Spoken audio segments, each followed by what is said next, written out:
Bueno, inicialmente habría que pensar en el propio concepto de a qué nos referimos cuando decimos que algo es inteligente, como cualquier situación. En realidad, una persona inteligente no es aquella que tiene mayor capacidad, sino la que sabe cómo optimizar su capacidad y utilizarla de la mejor manera posible. Lo mismo pasa con las ciudades. Ciudades inteligentes quiere decir ser consciente de los recursos que puede tener una ciudad para desarrollarse o para sostenerse y utilizarlos de la manera más inteligente posible.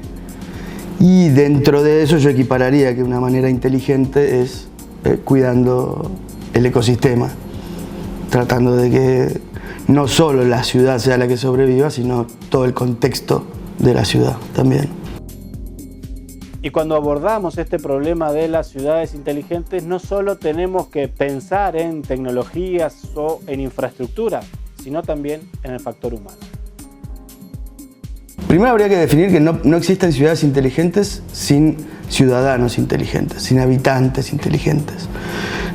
Vos podés tener todos los sistemas que vos quieras puestos en una ciudad para hacerla performática en cuanto al consumo de energía, la generación de recursos y demás, pero si tenés ciudadanos que no son inteligentes en el sentido de responsabilidad social hacia con otros ciudadanos y tiran papeles en la calle, no estás hablando de una ciudad inteligente. O sea, principalmente lo que hay que hacer es una formación social para tener ciudadanos responsables y ciudadanos inteligentes. A partir de ahí vos podés proyectar ya sistemas para optimizar todo lo que tiene que ver con la vida cotidiana en la ciudad, como ser el tráfico, la iluminación, la generación de energía, la limpieza, la seguridad, el flow, o sea, el movimiento diario de la población de una ciudad, dentro de la misma ciudad. Hay un montón de sistemas que se pueden implementar, pero previo a eso necesitas tener una educación o una cultura desarrollada para tener ciudadanos que habiten esa ciudad y que sean inteligentes. Lo que hace una ciudad inteligente son sus ciudadanos, no son los sistemas.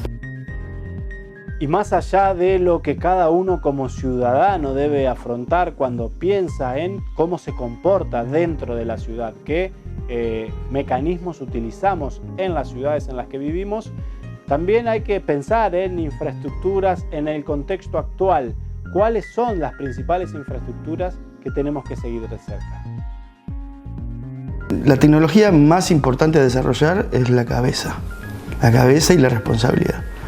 Esas son las tecnologías que primero necesitamos desarrollar en las personas.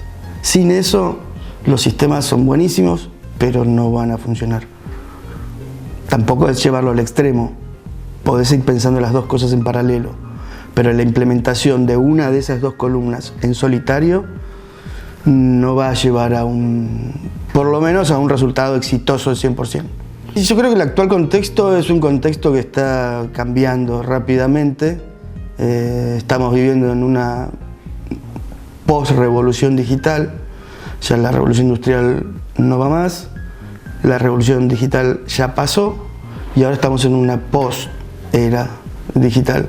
Y creo que las generaciones que vienen a ocupar el lugar de estas ciudades inteligentes ya están con un chip muy diferente al nuestro, que somos nacidos analógicos. Ellos son nacidos digitales, ven al planeta de otra manera, en su gran mayoría, y ya tienen como un chip mucho más acorde a lo que se plantea en Smart Cities. Y si hablamos de tecnología y si hablamos de ciudad, tenemos que pensar que en los últimos años hay un dispositivo que se impone en la manera en que nos movilizamos en la ciudad, que tiene que ver más con la comunicación, pero que hoy en día es un factor fundamental, como son los teléfonos móviles. Nos metemos en otra área, en un área de comunicación y de interacción humana. Y está buenísimo lo que planteas porque las ciudades inteligentes sin la interacción humana no sirven para nada. Una ciudad es ciudad porque aúna a un grupo de gente determinado que se propone vivir bajo determinadas paradigmas, ¿sí? Si la interrelación humana no se da, todo empieza a perder sentido y es simplemente una cuestión de agrupación geográfica. Las ciudades proponen identidades. Paraná tiene una identidad específica, la ciudad de Buenos Aires tiene otra identidad específica, y tiene que ver con las cualidades y los desafíos y las metas que tienen los habitantes de esas ciudades. Si vos no lográs tener una interrelación, esa identidad no se va a generar. Y lo único que vas a tener son ciudades como aglutinación de habitantes. Entonces, en ese sentido, todo lo que nos interfiere en los celulares y estas autopistas de comunicación, lo tenemos que tratar de regular. El tema es que la regulación muchas veces, mal entendida, es una mala palabra. Yo creo que las generaciones nuevas, de alguna manera, tienen que empezar a darse cuenta que no es lo mismo estar reunidos en un grupo de WhatsApp que, por ejemplo, estar reunidos en una peña. El contacto humano, el tono de voz, las miradas, la conexión en las miradas, lo cambia todo. De hecho, nosotros en la Facultad de Diseño, el primer año, no se usan las herramientas digitales como en las computadoras, se hace todo a mano, porque hay una sensibilidad muy diferente entre agarrar un lápiz y gestionar una idea a través del brazo y el lápiz, en cómo baja la idea del cerebro a la ejecución. Es muy diferente que si operás a través de una herramienta. Lo mismo pasa con la comunicación. La comunicación a través de una herramienta digital propone una cosa, y la comunicación física, a través de la mirada, a través de la humanidad, propone otra. Ni mejores ni peores, se necesitan de las dos. Y si hablamos de urbanismo y hablamos de comunicación y de interacción en los ciudadanos, otro concepto que no podemos dejar de atender es el de los espacios públicos. ¿Cuál importantes son en este contexto? Sí, porque los espacios públicos proponen esa interacción. Las plazas, los lugares de trabajo público, hay lugares que se plantean, no te diría como coworking, pero sí como unidades de trabajo, algunas al aire libre, algunas semi-encerradas, semicubiertas, y eso propone la interacción. Dentro de lo que es ciudades inteligentes, la mirada casi siempre está puesta en los recursos y la optimización.